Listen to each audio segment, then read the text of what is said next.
제가 먼저 오늘 본문을 낭독해 드리겠습니다. 이 천국 복음이 모든 민족에게 정언되기 위하여 온 세상에 전파되리니 그제야 끝이 오리라. 마태복음 24장 14절 말씀입니다. 귀한 LA 사랑의 교회에서 부족한 저를 지난 9월부터 선교 동역자로 세우심을 너무 감사드리고 하나님께 모든 영광과 감사와 찬양을 올려드립니다. 사랑의 교회가 더욱 선교의 대장 되신 하나님을 기쁘시게 드리고 우리를 위해 구속하신 예수님의 고귀한 피가 결코 헛되지 않도록 더욱 신앙과 선교로 무장될 수 있기를 간절히 기도드립니다. 저는 어릴 때부터 건강을 믿고 병원에 잘 가지 아니했던 사람입니다. 안 했습니다. 그런데 선교의 꿈을 꾸고 선교에 가입하려고 하니까 제가 가입하기를 원하는 GP선교에서 건강진단서를 제출해라. 그래서 제가 처음으로 건강진단을 받았더니 제 심장에 문제가 있으니까 종합검사를 해봐라. 그래서 검사해볼 테니까 심장이 잘 뛰다가 어떤 때는 6초 동안 수습하는 경우가 있으니까 정밀검사 받아라. 그래서 정밀검사 받으니까 수술할 필요는 없고 평생 약을 먹어야 된다. 그래서는 지금 오늘까지도 약을 먹고 있습니다. 그러니까 쉽게 말씀드리면은 선교가 제 생명을 살린 셈이지요. 만약 제가 선교의 꿈을 꾸지 아니었다면은 저도 이 심장병이라는 것은 전혀 아픔을 느끼지 못하고 사일런트 킬러로 조용히 풀러가는 그런 병이기 때문에 제가 이렇게 선교가 내 생명을 살렸다 생각하고 그때부터는 이제 내 남은 인생은 하나님 주신 복이다 생각하고 선교에 헌신하기로 마음먹고 저는 브라질에서 약 한 십몇 년간 사역하다가 서부 아프리카 기니비사우로 나가겠습니다. 세네갈 밑에 감비아 밑에 기니비사우 나라가 있는데 거기까지 가서 목회자 세미나를 해서 현지 목사님들을 선교로 신앙으로 무장시켰습니다.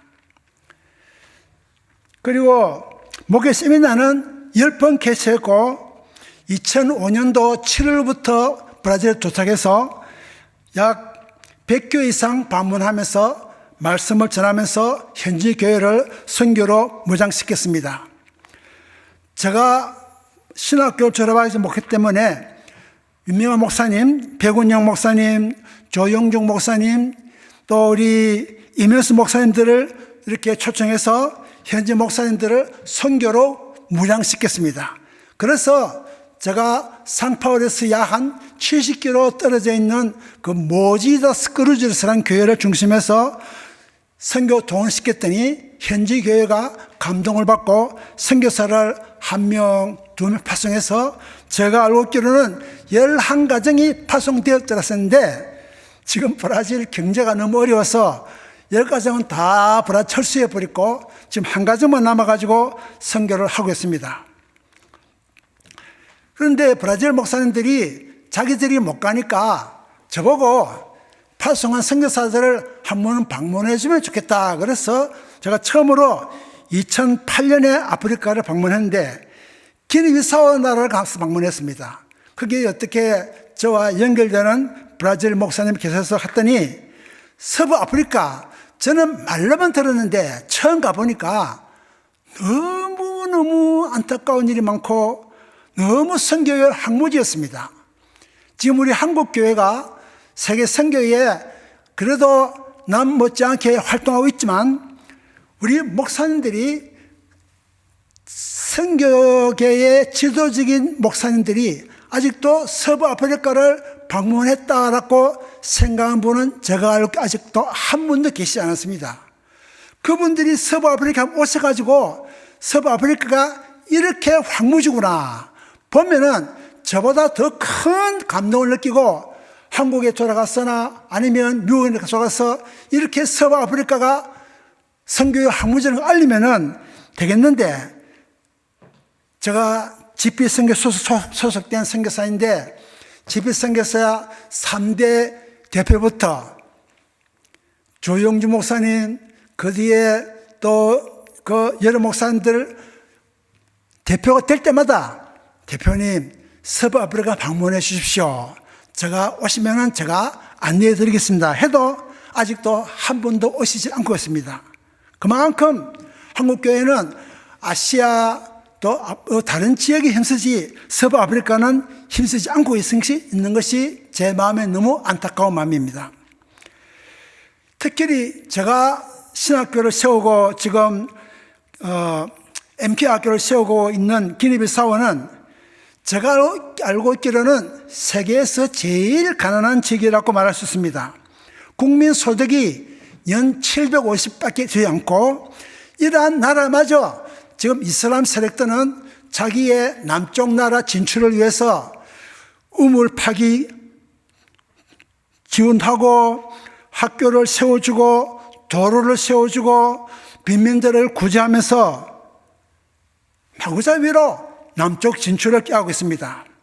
거기에 저는 지금 브라질에서도 신학교를 운영하고 있지만 한 19년 전에 아프리카 신학교를 설립해서 신학생들 가운데 122명을 졸업시켰는데 안타깝게도 2명이 말라리아로 병에 걸려서 하나님의 부르심 받았습니다. 그리고 지금 서부아프리카에는 신학교 외에도 MK 어린이들, 특별히 MK 학교 말하면은 지금 여러분들도 다 아시겠지만 아시아주에서는 비행기 시간으로 1시간 이내에 MK 학교들이 너무나 많습니다. 제가 태국, 타일랜드 가니까 그 조그마한 도시, 인구 40만밖에 안 되는 그 치앙마이 도시에도 MK 학교가 2곳 있는 것을 제가 눈으로 보았습니다. 그러나 서부아프리카에는 25개국 나라가 있지만 MK 학교가 현재로서는 2곳밖에 없습니다. 세네갈에 있는 다칼 아카데미, 그리고 세네갈에서 약 70km 떨어져 있는 그 불키나라는 도시에는 불키나 크리스찬 스쿨인데 여기에는 정원이 100명밖에 안 됩니다. 그렇지만 여기에 제가 기니비사우라는 지역에 MK 학교를 설립할 꿈을 꾸고 있다가 약 3년 전에 건축을 시작해서 지금 공사가 한 80% 단계에 진행되고 있습니다. 아직까지 건물이 없기 때문에 제가 완성된 신학교 건물 교실을 몇 개 빌려서 지금 MK 어린이들이 지금은 2022년 12월 현재로 172명이 공부를 하고 있습니다. 그리고 또 서부아프리카는 여러분들 잘 아시는 건 모르겠지만 정부가 너무 가난하기 때문에 공립학교도 설립하지를 못하고 있습니다. 그래서 저는 MK 학교 세울 뿐더러 정부 허가 없는 간이학교라면 우리 한국의 지난달에 야간학교처럼 밤에 공부하는 것처럼 이 간이학교를 세워가지고 지금 간이학교도 몇 군데 지금 운영되고 있습니다.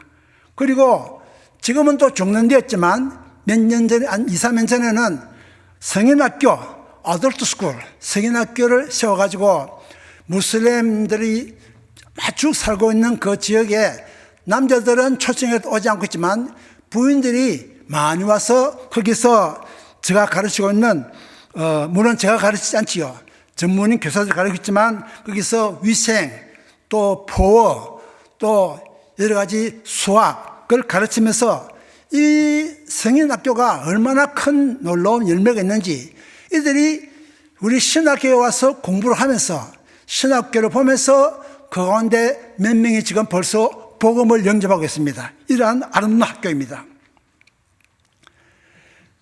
기리비서를 잠깐 소개해드리면요, 어린이들이 제가 어릴 때처럼 1살도 되기 전에 50%가 사망을 하고 있습니다. 왜? 위생관리이 너무 나쁘기 때문에. 또 그리고 아기를 임신한 부인들도 위생관리를 몰라가지고 3분의 1이 지금 사망하고 있습니다. 이런 안타까운 날입니다.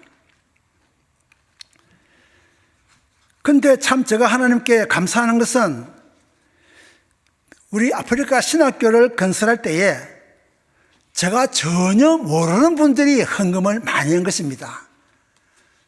특별히 중국 목사님이란 첼 목사님 계시는데 이분이 저 어떻게 연결되었습니다. 이 연결된 것은 제가 지난 주일에 말씀드린 것처럼 중부기도 때문에 연결되었습니다. 그래서 이 목사님이 그동안 약 한 2년 동안에 걸쳐서 우리 아프리카 신학교 건축을 위해서 약 18만 불이나 되는 건축 헌금을 도와주셨습니다. 그래서 지금 MK학교를 지금 건축 중인데 예산액이 약 36만 불 세워가지고 지금 현재로 약 한 80% 공사를 진행되고 있습니다. 신학교가 완공되고 나면은 영상으로 보여주시겠지만 아주 아름다운 건물이 될 것이 확실합니다. 또 어린이들이 수업하고 난 뒤에 쉬는 시간에 잘 놀 수 있도록 설치된 어린이 그 놀이터도 미국처럼 이렇게 시설은 잘 되어 있지 않지만 아주 그 나라에서는 아주 이렇게 좋은 시설이 없을 만큼 좋은 시설로 설치되어 가지고 어린이들이 수업 후에 여기서 이 어린 놀이터를 이용해서 즐기고 있는 아름다운 모습을 제가 보고 있습니다. 그런데 참 너무 감사한 것은 서울 사랑에게 오정현 목사님에게 큰 꿈을 주었습니다. 무슨 꿈이냐면은 아프리카 이영대 선교사가 사역하는 기니비사우 그 나라에도 지금 한국 교회와 브라질 교회 일부 또 미국 교회의 미국 한인교 일부가 많은 목사님들이 이 세미나를 수료하고 난 뒤에 이렇게 제자훈련 그러한 방식으로 제자훈련을 하고 있다는 모습을 보여주면은 그게 목사님들이 큰 감동을 받고 큰 소망을 품고 거기서 교회를 더 잘 섬기지 아니할까 그런 기대를 가지고 제가 지금 브라질에서 저와 동행하고 있는 아가비보 교회 한국말로 말씀드리면 생수교회라 그럽니다. 거기 목사님과 제가 다가오는 내년 2월 달에 거기를 방문해 가지고 여기서도 과연 이 한국과 미국처럼 그러한 제자훈련 세미나 칼 세미나를 개최할 수 있는가 가능성을 조사해 보기 위해서 제가 내년 2월에 아프리카를 방문할 생각입니다. 여러분들은 잘 아시겠지만 제가 강조하고 싶은 것은 제가 사역하고 있는 기니비사우 그 북쪽은 다 이슬람화 되었습니다. 세네갈 비롯해서 말리, 모르타니아, 알제리아, 모로코 다 이슬람화 되었습니다. 그런데 기니비사우 남쪽 국가들은 지금 다 콩고 모든 나라 지역이 기독교가 부흥하고 있는 나라입니다. 쉽게 말씀드리면은 이 기니비사우가 이슬람 세력의 남쪽 진출을 맡고 있는 아주 그 두터운 벽 같은 그러한 중요한 역할을 하고 있기 때문입니다. 그래서 하나님께서는 오정현 목사님을 이렇게 큰 꿈을 심어주셨다고 저는 확실히 믿고 있습니다. 그래서 제가 거기에서 사역하고 있는 그 기니비사우 현지 목사님들에게 물어봤어요. 목사님, 기니비사우가 이슬람화 되지 않을까요? 그렇게 물었더니 거기 현지 목사님들은 이렇게 제게 답을 했습니다. 이승 교사님, 염려하지 마세요. 지금 세네갈 그 지역은 기독교 퍼센티지가 0.1%지만 지금 우리 기니비사우는 기독교 교세가 5%입니다. 5%이고 또 정부 고위 관리들도 심지어 전직 국무총리도 신앙하기 때문에 결코 염려할 필요가 없습니다. 그렇게 말했는데 제가 그렇게 되면 얼마나 좋겠습니까? 그런데 제가 지난날 난간 사랑의 교회를 생길 때에 거기서 세미나를 개최했는데 미국 목사님을 알고 있습니다. 미국 목사님은 기니비사우가 위험합니다. 왜냐하면은 지금 이슬람 세력들은 국가연합적으로 사우디아라비아가 주종이 되고 터키가 그 다음 되어가지고 연합적으로 성교 헌금을 모금해가지고 그 헌금이 제가 들었는데 지금 기억이 안 납니다.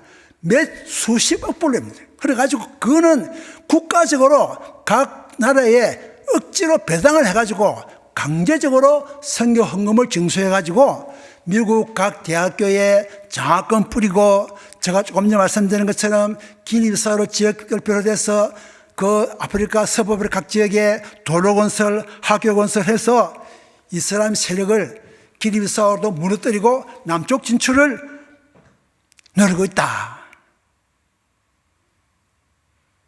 여러분들은 어떻게 생각하십니까?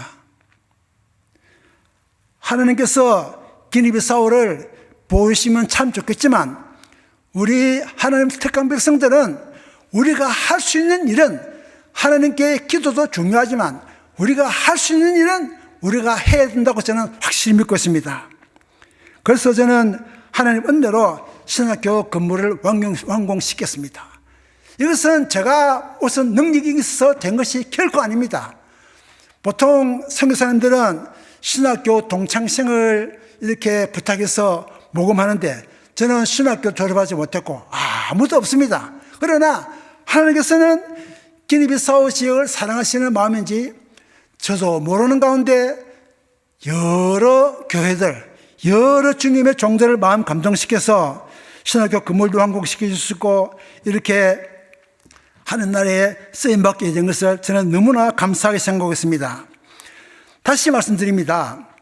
지금 서부아프리카의 MK 어린이들은 아주 캄캄한 어두운 구를 지나가고 있는 그런 아픈 마음이 있습니다. 왜냐하면요, 한국 교회가 세계 선교에 힘쓰고 있다 하지만 아프리카에서 사역하시는 선교사님들은 한국 포스파송 선교사 숫자의 8%밖에 되지 않습니다. 8%. 그런데 그 8% 가운데서도 서부아프리카에는 2%밖에 사역하지 않고 있습니다. 심지어 제가 사역하고 있는 기니비사우 지역에는 한국 선교사 가정이 5가정밖에 없습니다. 그런데 이 사역지를 제가 이렇게 한국 선교사님들 많이 오시도록 기도하고 있지만 두 가지 큰 문제가 있습니다. 첫째는 선교사님들이 자녀가 있는 가정은 서부아프리카에 자녀를 가르칠 수 있는 MK 학교가 부족하기 때문에 서부아프리카로 오기를 꺼려합니다. 또 두 번째 이유는 저와 같이 연세가 많은 선교사님들은 서부아프리카 지역은 동부와 달라서, 동부는 영어권이지만 서부아프리카 지역은 불란스어, 또 제가 사역하는 지역은 포어권이기 때문에 언어 때문에 연세 드신 선교사님들은 이곳으로 오기를 꺼려하고 있습니다. 앞으로 하나님께서 서부아프리카도 젊은이 선교사 또 연세 선교사님들이 올 수 있도록 기도를 드리고 있습니다. 왜냐하면 비록 나이 많은 선교사님들이 어느 문제 걱정하고 있지만 지금 서부아프리카에 저를 비롯해서 몇몇 가정이 한인 선교사들이 와 있기 때문에 그들이 와서 하면은, 통역하면은 얼마든지 할 수 있는 방법이 있기 때문에 저는 오늘도 계속해서 기도를 드리고 있습니다. 제가 지금 운영하고 있는 MK 학교도 지금 세네갈에 있는 다칼 아카데미라는 학교가 있는데, 이 학교에서는 미국 선교부 주체로 영어 교사, 불란서 교사, 또 포르투갈 교사를 파송해가지고 어린이들에게 영어를 가르치고 불란서를 가르치고 포를 가르치고 있는데, 제가 설립한 우리 아프리카 MK 학교에도 이러한 영어 교사, 불란서 교사, 포 교사를 파송될 수 있도록 저는 기도를 드리고 있습니다. 저희 신학교 제1회 졸업생 가운데 필리피 목사란 목사님 계십니다.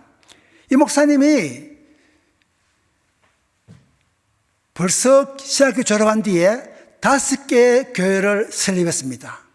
그런데 제가 그 교회를 방문해서 사정을 살펴보니까 그 5개의 교회 가운데 어린이들이 모두 합하면 700명 어린이가 있습니다. 700명. 그런데 이 700명 어린이들이 기니비사우에 설립한 학교에 아직 한 명도 입학하지 못하고 있다는 말 들었습니다. 그래서 제가 너무 안타까우면서 마음에서 내가 어떻게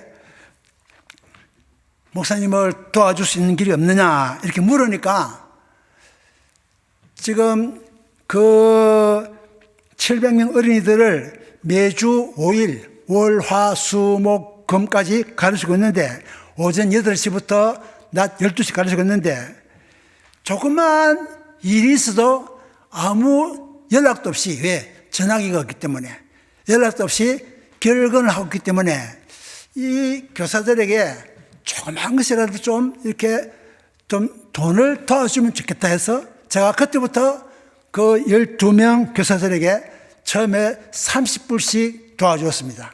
그러니까 그 교사들이 예간한 조그만 일자리 있어도 결석하지 아니하고 학교에 꾸준히 나와서 지금 공부를 가르치고 있습니다. 그런데 이 필립 목사님은 두 가지 큰 병을 앓고 있습니다. 눈도 왼쪽 눈이 보이지 않고 오른쪽 눈밖에 안 보입니다. 그리고 당뇨병을 앓고 있습니다. 그는 지금 포르투갈 가서 수술을 받기 원하는데 아직까지 제가 알기로는 비행기 살 요금 표살 돈이 없어가지고 아직까지 못 가고 있는데 하나님께서 이분에게도 포르투갈 수술해서 이 신앙생활은 열정이 너무 강합니다. 아주 열심히 있는 분입니다. 하나님께서 건강을 허락하셔서 다시금 더욱더 교회를 섬길 수 있도록 저는 기도드리고 있습니다. 그 성인학교 어덜트 스쿨 사진은 그 영상으로 여러분들이 보여드릴 것입니다. 저와 같이 전문인 선교사, 평신도 선교사에 대해서 잠깐 말씀드리고 이 귀한 말씀 마치겠습니다. 제가 브라질에서 목사도 아닌 평신도가 사역하니까 브라질에 있는 현지 목사님들은 전혀 그런 게 있는데 한인 목사님들은 너무 저를 핍박을 많이 했습니다. 그래서 한때는 제가 선교를 중지하고 그만 한국이나 미국으로 돌아갈까 생각했는데 마침 아르헨티나에서 전략회의를 개최하니까 저에게 여기 와서 평신도 선교사에 대해서 한번 논문을 발표하면 좋겠다 그래가지고 거기에 제가 큰 용기를 품고 거기서 책을 사고 기도하고 선배 선교사님들의 안내받아가지고 그 논문을 작성해서 만든 것이 지금 여러분들에게 보여드리는 귀한 안내서입니다. 거기 보면은 아직도 한국의 많은 목사님들은 선교는 목사님들만 하는 것으로 알고 있고 평신도 선교사에는 좀 죄송한 말이지만 차별 대우를 하고 있고 또 거부감이 있는 것이 현실입니다. 그러나 성경 말씀 보면은 하나님께서는 평신도도 사역할 수 있다고 성경에 가르치고 있는 것을 깨닫고 있습니다. 베드로전서 2장 9절에 보면은 하나님께서는 평신도도 얼마든지 제사장같이 되어서 왕같은 제사장이 되어서 하늘나라에 일할 수 있다고 교훈하고 있습니다. 특별히 마틴 루트의 그 연구 논문을 보면은 그가 저술한 독일 기독교의 알림, 이러한 책에 보면은 이러한 귀한 말씀이 있습니다. 교황 사제는 영적 지위로 부르심 받았고 왕 제후 농부는 세속적 지위로 부름 받았다. 이 주장은 완전 속임수이다. 거룩한 것과 속된 것을 구별하는 이원론이 절대 합당치 않다. 하나님은 모든 성도를 각자의 직업으로 거룩하게 부르셨다. 다른 종교와 계획자들도 여기에 다 동의했습니다. 특별히 세계 기도 정부를 저술한 존 스타트란 유명한 선교학자는 구약 성경에 있는 라이코스는 하나님께서 거룩하다는 것을 보여주기 위해서 일부 구약 시대에만 깨닫도록 라이코스라는 것을 부르주었지만 신약 시대에 있는 라오스 레이펄슨, 즉 하나님의 백성은 예수님 보혈로 다 용서해 주셨기 때문에 구약 성경에 있는 라이코스는 필요가 없다고 존 스타트는 강조하고 있습니다. 그래서 그는 강력 외치기를 종교 계획자들이 쓰레기통에 버린 성직주의를 이 개신교가 부활시켰다고 아주 통탄하고 있습니다. 다시 말씀드립니다. 라이코스는 구약 성경에만 기록되어 있고 이 라오스, 이 원어는 신약 성경에는 한 구절도 기록되어 있지 않습니다. 쉽게 말씀드리면은 어떤 특정한 그룹으로 평신도를 구분한 것은 신구약 성경에 한 곳에도 없습니다. 저와 여러분들 우리 모두가 하나님의 백성들이고 세상을 향한 하나님의 거룩한 제사장들이 틀림없습니다. 우리가 교회입니다. 내가 교회입니다. 여러분들이 교회라는 것이 너무 중요한 것이니까 이 귀한 진리를 깊이 깨달으시기 바랍니다. 존 스타트는 계속 발표합니다. 예수님 마음에는 목회자와 평신도 구분은 전혀 없다고 예수님은 강조하겠습니다. 사도 바울도 마찬가지입니다. 사도 바울도 제가 성경을 보니까 평신도들의 자발적 전파를 억제하지 않고 오히려 잘 이용하고 조직화한 것을 성경에서 볼 수 있습니다. 그런데요, 요즘 이 평신도 선교사들을 이름이 자꾸 바뀌고 있습니다. 처음에는 평신도 선교사, 뒤에는 자비랑 선교사, 거기다가 오래전부터는 전문인 선교사라고 부르고 있습니다. 그런데 요즘은 또 어떤 선교학계에서는 황금기 선교사라고 이렇게 부르면서 평신도 선교사들을 격려하고 있습니다. 성경 역사나 한국교회 역사나 세계교회 역사를 다 봐도 하나님께서 평신도들을 귀하게 사용하고 있습니다.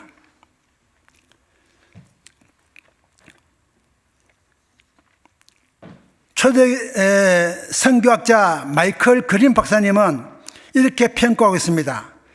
초대교회 평신 선교사들의 획기적인 두 가지 사역이 있는데, 하나는 유대교와 전혀 연관성이 없던 헬라인들에게 복음을 전한 것, 또 평신도들이 안디옥에서 목회자 사도들보다도 안디옥에서 먼저 이방인 전도를 시작한 것을 이 그린 박사님은 아주 높게 평가하고 있습니다.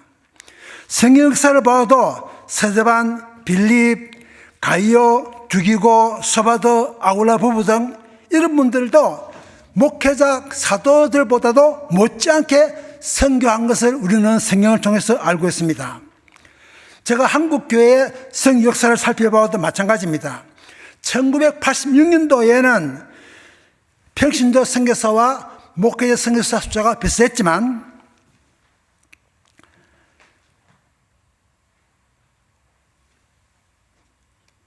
2005년도 이후부터는 평신도 선교사가 목회자 선교사보다 더 숫자가 더 앞지르고 있습니다. 아직도 저는 한국 선교계가 더 힘쓰기를 바랍니다.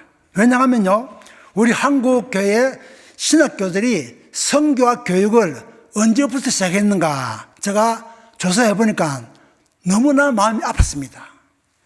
제 부친이 목사님인데 부친이 목사님 신학교에 다닐 때에는 선교학기란 선교학 강의 과목이 없었습니다. 언제부터 우리 한국 신학교가 선교학 강의가 시작되었는가? 1980년대부터입니다. 여러분들 잘 아시겠지만 서울 사랑교회를 설립하신 오카노 목사님은 이렇게 평신도들을 높게 평가하고 있습니다.